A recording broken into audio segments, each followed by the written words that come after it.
ఆడదై అందరినీ ఇంతకాలం వాడించిందా?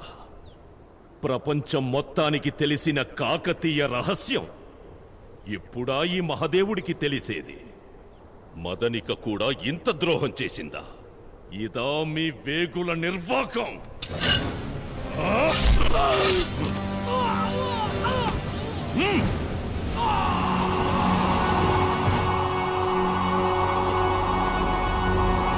వీర ఖడ్గానికి రక్త తర్పణం జరిగింది.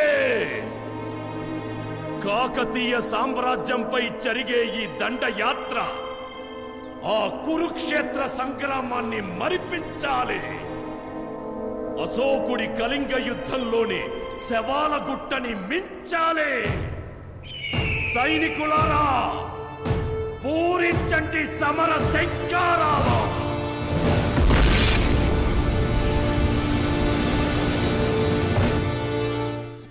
సరైన సన్నిధికే చేరుకున్నాం. ఎల్లరికీ అమ్మ ఎల్లమ్మ ఈ ఏకవీరాదేవి. పాపం కన్న కొడుకు పరశురాముడికే తలర్పించిన తల్లి త్యాగమయ్యి. నువ్వు అంతేగా, నీ జనం కోసం సర్వస్వం పోగొట్టుకున్నావు. ఏకశిలానగర రాణివి ఏకవీరాదేవి ఊడికి చేరుకున్నావు. యుద్ధంలో గాయాలు సహజం. ఇది శత్రువు చేసిన గాయం కాదు, నమ్మిన నీ వాళ్ల వెన్నుపోటు. రా, మా నిడవత్తి పురుడు వెళ్ళిపోదాం. నా గుండెలో సింహాసనం వేసి నేను మహారాణిలా కూర్చోబెడతా. అత్తారింటికి పంపించాలనుకుంటే నా తండ్రి నన్ను ఆడపిల్లగానే పెంచుండేవారు. మా తల్లిదండ్రులు నాకు జన్మనిచ్చిందే ఈ జనం కోసం. నా తండ్రి ఆశయం నెరవేర్చాలి. ప్రజల జీవితాలు కళకళ్లాడాలి. ఎదుటి వాళ్ళు కత్తులు దూసినా వాళ్ళని ప్రేమించడమేనా? నీకంటూ ఓ జీవితం లేదా? నిన్ను నువ్వు ప్రేమించుకోవా? నన్ను ప్రేమించేందుకు నువ్వున్నావుగా, చాలు.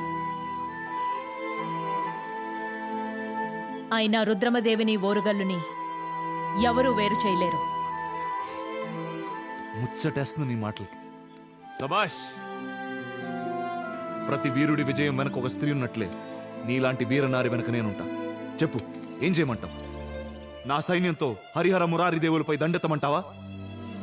ఇంకా సింహాసనం మీద నా తండ్రే ఉన్నారు. ఆ సంగతి మర్చిపోవద్దు. ఇంటి దొంగలని మించిన ముప్పు మరొకటుంది. మన కాకతీయ సామ్రాజ్యాన్ని కబళించడానికి వస్తున్న దేవగిరి మహదేవ నాయకుణ్ణి పడమటి దిశగా ఎదురెళ్లి అడ్డుకో. పొలిమేర దాటి రానివ్వకుండా పోరాడు. వాడి పొలికేకలు నీ చెవిన పడతాయి.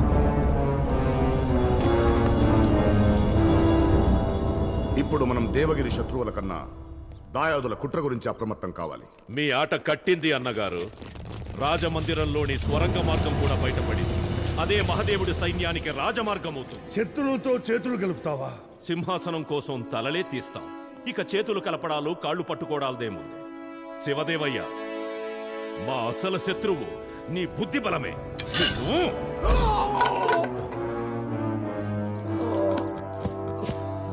కత్తికి పని లేకుండా గుండాగి చచ్చాడు. ఈ శవాన్ని తీసుకెళ్లి అగర్తలో ముసళ్ళకి ఆహారంగా పడే. గెలిచిన వాడితే ఈ కాకతీయ మహాసామ్రాజ్యం. సింహాసన వ్యామోహంతో సామంతరాజులు తమ పట్టు నిరూపించుకోవడానికి ఒకరిపై ఒకరు కత్తులు దూశారు. మరోవైపు దోనగన్నారెడ్డి గండం ఎటూ పొంచే ఉంది. దాంతో కాకతీయ సామ్రాజ్యమే కూకటి వేళతో కదిలి ఛిద్రమయ్యే ప్రమాదం. అమాయక ప్రజల రక్తపు ధారలతో తెలుగు నేల కుమిలిపోతుంది. ఆడదంటే అబల అనుకుని దూరం చేసుకున్న ప్రజలు అంబలా కాపాడుతుందని తెలుసుకోలేకపోయారు. హఠయోగంతో ప్రాణాలు నిలుపుకున్న శివదేవయ్య కళ్ళు తెరవగానే కనపడ్డ కఠోర వాస్తవాలివి. సింహాసనం కోసం కొట్టుకునే మగ మహారాజులు మాకొద్దమ్మా. జనం కోసం నిలబడే నీలాంటి రుద్రమదేవి మాకు రాణిగా కావాలి. రుద్రమ్మ, నువ్వే మా బతుకమ్మ. అందుకోమ్మా ఈ ఆయుధం.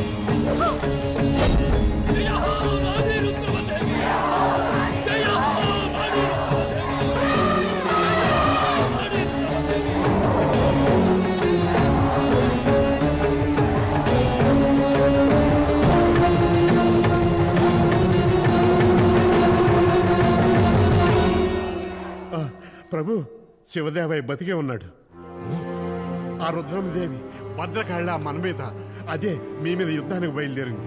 జనం అంతా రుద్రం వెనకే ఉన్నారు. మీరు బతుకుంటే నేను మళ్ళీ కలుస్తాను.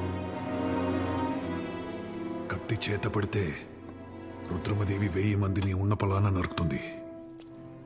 ఎలా ఆపాలి ఆ రుద్రమని? ఉన్నాడు. ఆ రుద్రమని ఆపగలిగే ఆ గర్భశత్రువు మహాదేవుడు. స్వరంగ మార్గం తెరిపించు, మహాసంగ్రామానికి దారి చూపించు.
కోట గోడలంటే ఏమిటో అనుకున్నాను. రాతి కోటని పగలు కొడితే రాళ్ల వర్షమా, కంపకోట దాటితే మంటల్లో మాడిపోవడమా? ఏం కట్టించింది? అమ్మో, ఈ 5వ కోట ఏం చేస్తుందో. కంగారు పడకు తమ్ముడు, ఇది కంచుకోట. మనం ఉన్నాం కదా. ఇప్పుడు రుద్రమదేవి ఆట ఎలా కట్టిస్తానో చూడు.